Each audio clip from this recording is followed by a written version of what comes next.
Tumbuhan sebagai makhluk hidup autotrof memiliki peran yang sangat krusial dalam ekosistem. Keberagaman bentuk dan ukuran tumbuhan di alam semesta ini menyimpan keajaiban tersendiri. Di balik keindahan visualnya, tersembunyi kompleksitas struktur dan fungsi yang saling berkaitan, memungkinkan tumbuhan bertahan hidup dan berkembang biak.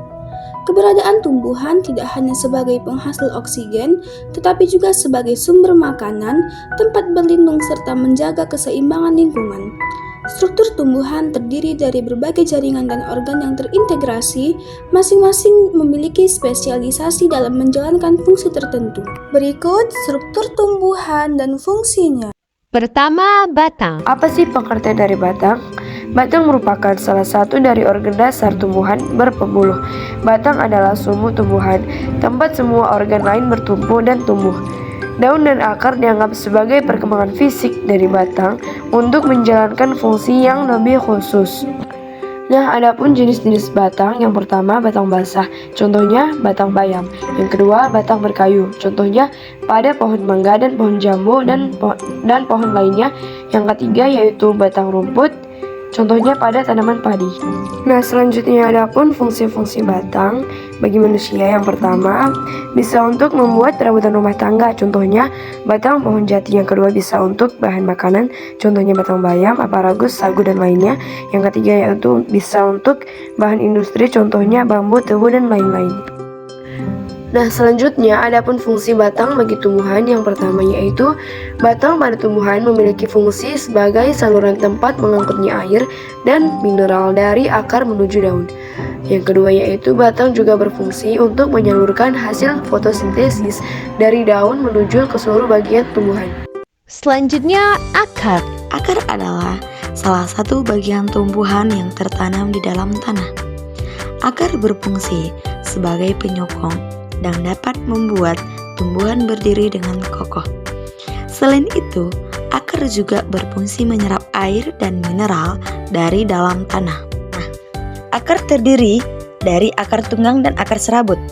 Akar tunggang adalah akar yang terdiri dari satu akar besar. Akar ini merupakan kelanjutan dari pangkal batang, dan akar lainnya hanya cabang akar utama. Akar serabut. Akar serabut merupakan akar yang berbentuk serabut, berukuran relatif kecil dan tumbuh di pangkal batang. Yang ketiga, daun.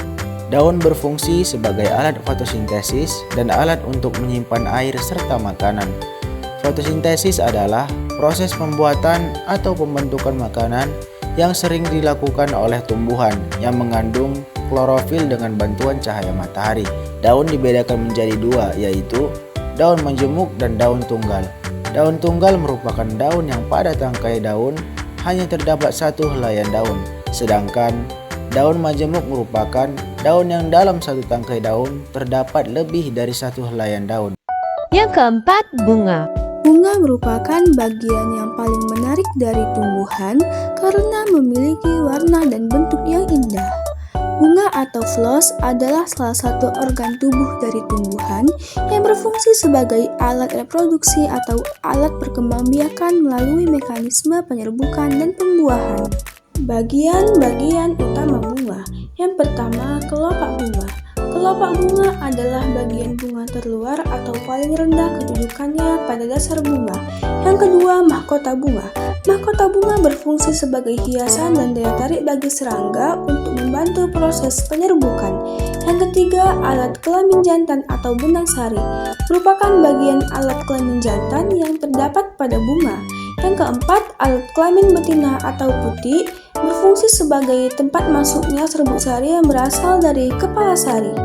Yang terakhir ialah buah. Buah adalah hasil reproduksi antara putik dan serbuk sari pada tumbuhan.